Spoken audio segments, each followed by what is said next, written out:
1461, the king family of Italy. And they came from the Alps. Actually, behind the Alps, here on your left, there is the north section of the town. You can see mountains over there. And behind the Alps, the Sea Alps or Maritime Alps, there is an Italian region called Piemonte today. Once it was a state called Savoia Kingdom, and the Savoia, they came from the Alps 1460, and they have conquered this area, and they have reigned here for 500 years, from 1460 till 1860. So the red buildings, they were founded during the Savoia Kingdom.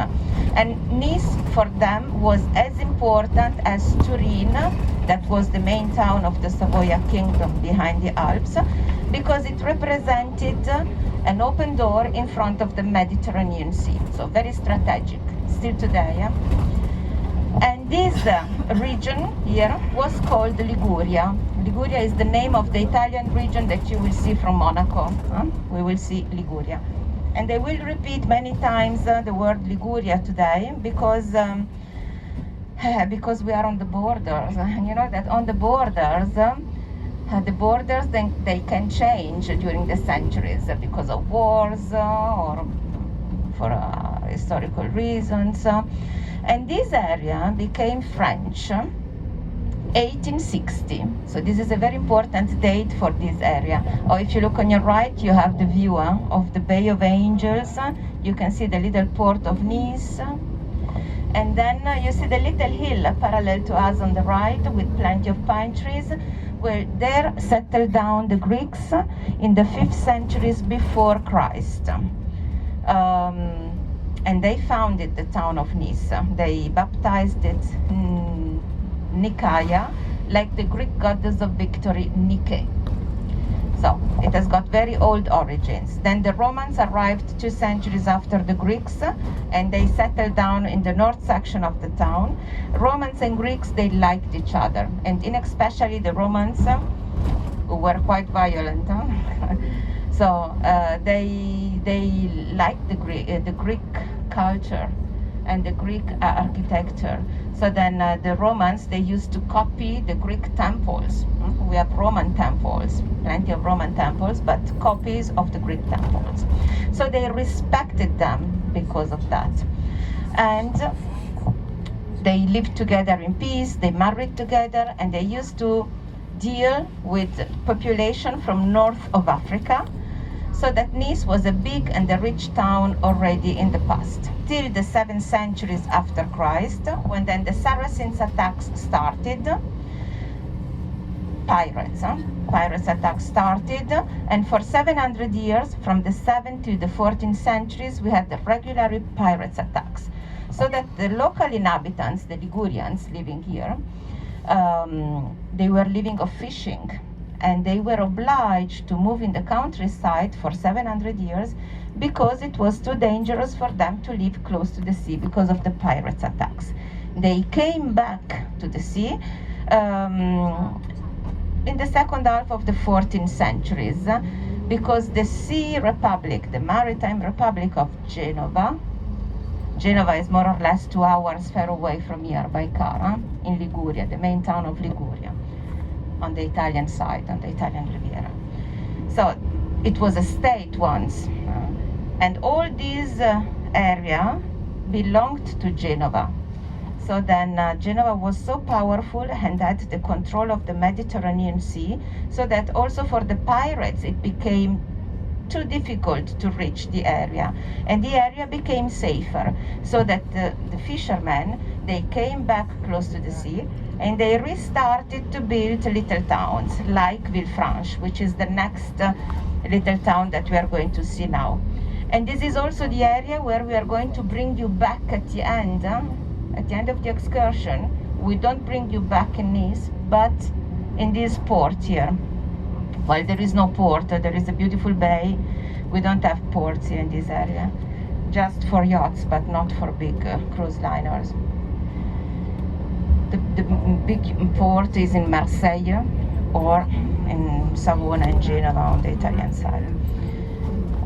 You will see your cruise liner now. It's a beautiful cruise liner. So we're going to leave the beautiful open Bay of Angels, and we will reach the next beautiful bay, smaller but very deep. There is your cruise liner. Is it? Yeah. Okay. And this is a very deep bay, and the deepest here on the Côte d'Azur, and one of the deepest on the Mediterranean Sea. Also submarines can join the bay. Very, very strategic. That's why the Savoia, they wanted to have it, and then France, Napoleon III, after the Savoia. And you see the beautiful peninsula, Cap Ferrat. After Cap Ferrat, you see a black, dark mountain. Then at the bottom, there is the Principality of Monaco. And then if you pay attention, you concentrate a little bit, you can recognize, because it's too hot, it's too humid, but you can recognize another mountain, light gray, straight down on your right, and there is already Italy. Okay, so you can see Italy also from Nice. Liguria. So here it was Liguria till 1860. Okay, then what happened? That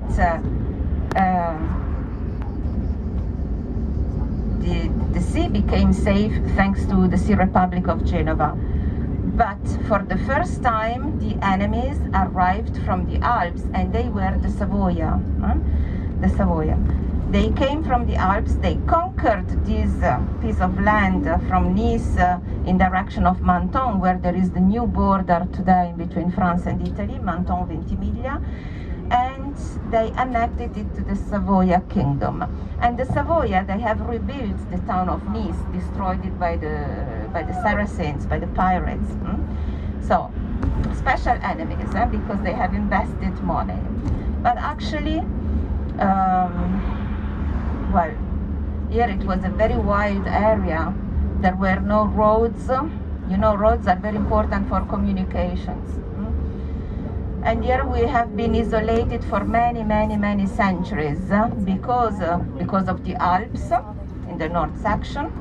So a good barrier against cold winds blowing from north of Europe. So we have the best climate of Europe, even if we have a climate changing.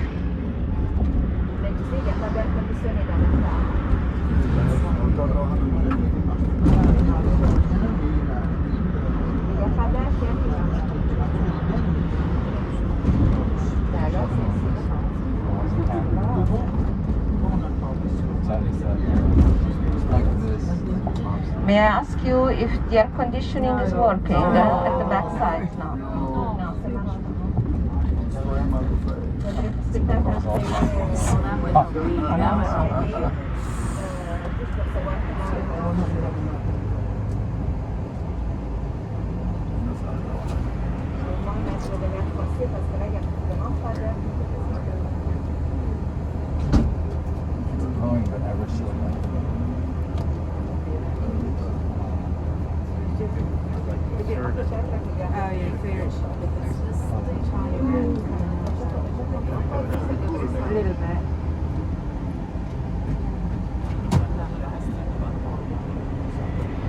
Well, he's trying to see because there is the air conditioning in the bus, but maybe that's it's not able to let it work. So we will see. He's trying to let it work. Okay, so then. Then 1860 happened something new. Because the Austrian, they invaded the north section of the Savoia kingdom behind the Alps. The king of Savoia wanted to get it back, so he asked for military support to Napoleon III of France, the neighbor of Italy, and then Napoleon accepted. So Napoleon III, together with the Savoia, they fought against the Austrian to liberate the Savoia kingdom. They won. The Austrian, they had to move away. And Napoleon III, of course, he pretended something for the military support given, and he pretended this area here, okay, from Nice till Menton. So then there was no war in between the Savoy and France for this piece of land. Okay, they gave it up because France helped them against the Austrians. So that's why it's French today. And then the name Liguria changed in Provence. So today we are in the French region called Provence. But actually this is not the real Provence. This is the extension of Provence, the famous Côte d'Azur. So from the political point of view, this is France, but from the geographical point of view, this is well, Liguria. So we have the same economy on the Italian Riviera, on the French Riviera, because we have the same climate. So we live of tourism, we produce olive oil, we produce flowers. The difference is that on the Italian side, they produce flowers to export them everywhere in Europe and overseas to America and Japan. And then in France, on the French Riviera, they produce flowers and for the perfume industry. Okay, and France, you know, it's well known all over the world because of the production of perfume, of essences, and then there are noses, so perfume makers transforming essences in perfume, so they can combine different essences together.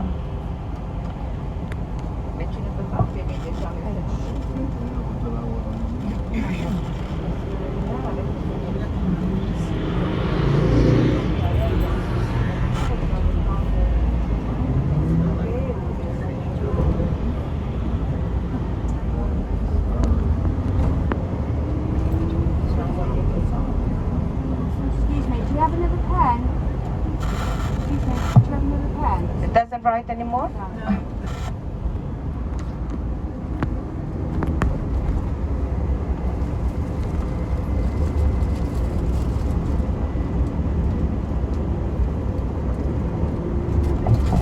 Okay, so you see your cruise liner. Down to the right there is a little fortress where you can see the port. Well, it's not that little. There is a fortress of the 16th centuries, and you see the village of Villefranche built in the 15th centuries, so after the discovery of America. And then at the top of the mountain, back on the right, there is another fortress. You can see two fortresses, one at the top of the hill and another one here at the sea. And you see the railway down here to the right. So the railway was built after this road,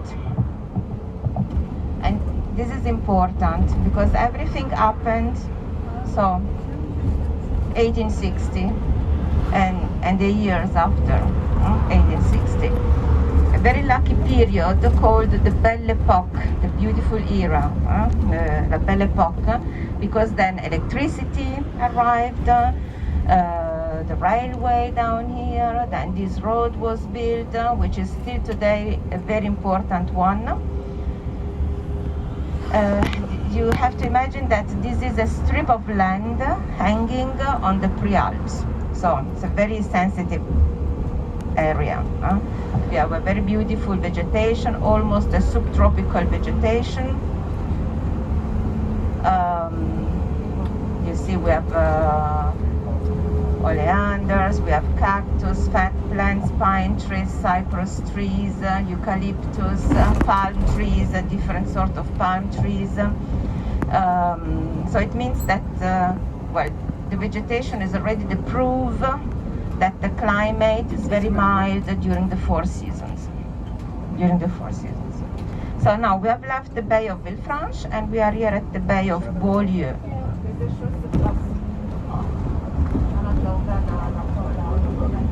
So now the railway is here on the left. And you know, in the second half of the 19th century, so 1855, the British nobility discovered the French Riviera because of the climate, and they started to spend the winter time here. So But there was nothing at all. There were no hotels, there were no roads, there was no electricity, there was no comforts at all.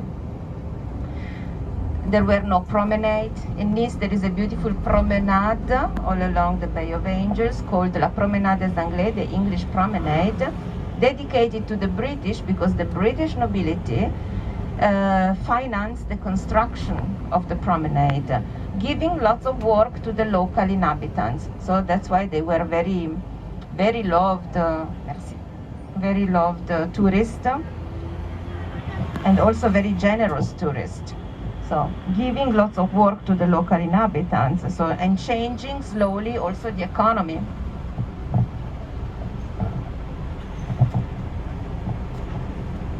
Beaulieu means beautiful place. This is the name of this little area. Here you see one of the 19 casinos of the French Riviera. This is a modern casino in a modern building that looks a little bit old, but it's absolutely modern, built in the 20th centuries.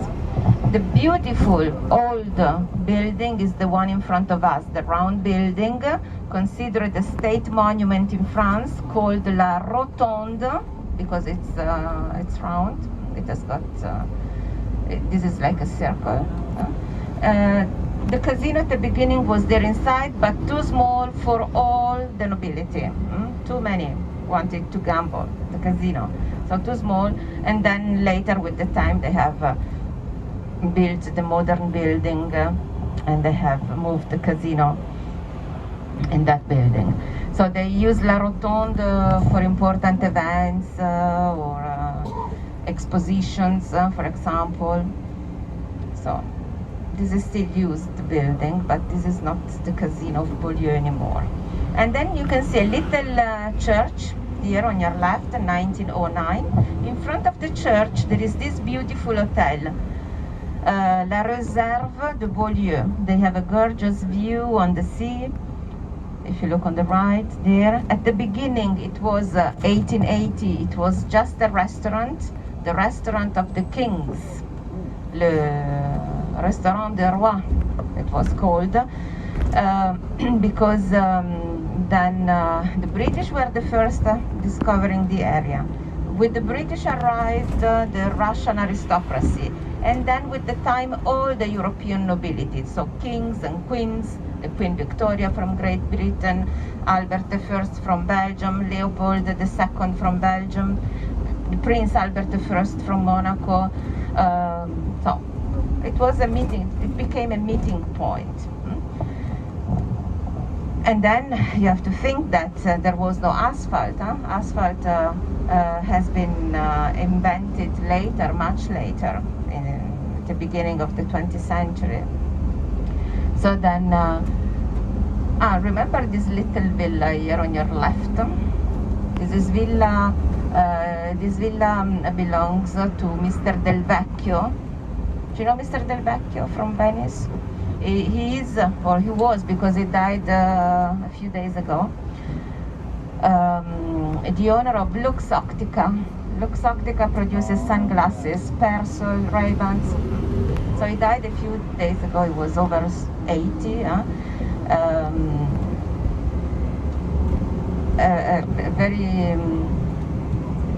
A very lovely person. So a generation that it's finishing, you know. So it's quite strange. So this is one of his villa that he belonged. So it still belongs to the family. Yes, her daughter, she will be the next owner. Okay, and you see the beautiful rocks here, limestone. This is all limestone. And the railway is on the left now. We are very close to Monaco.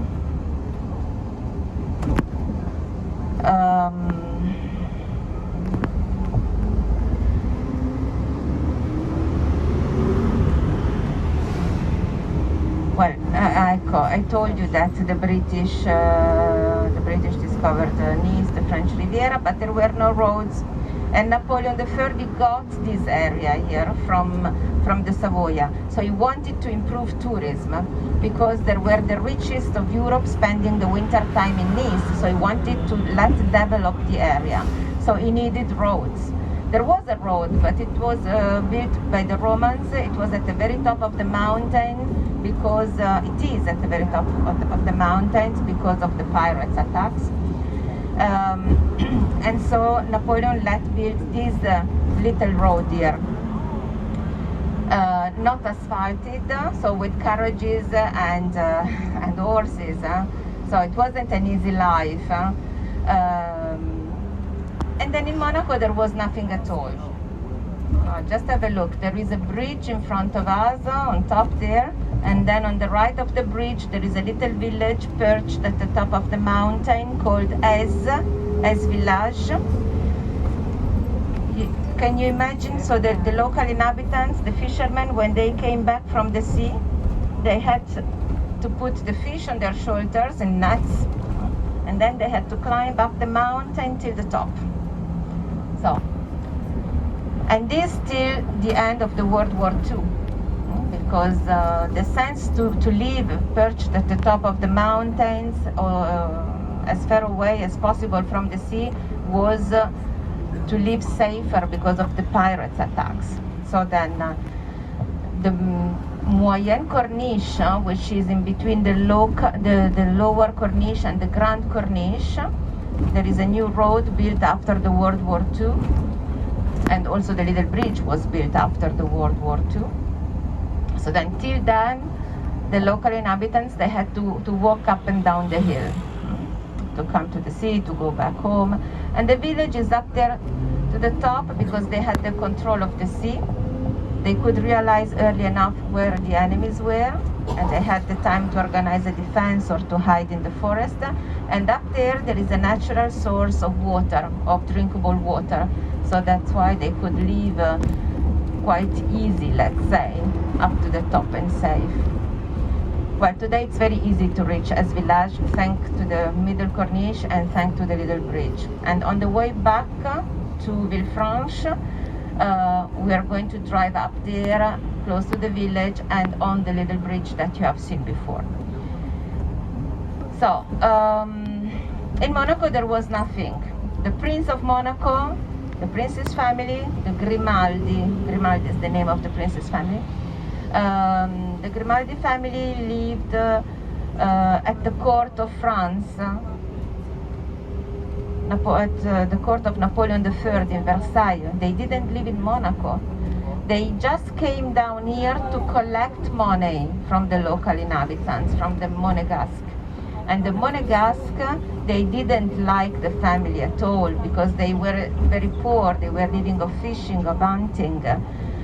They produced lemons, mandarins, but they really had nothing at all.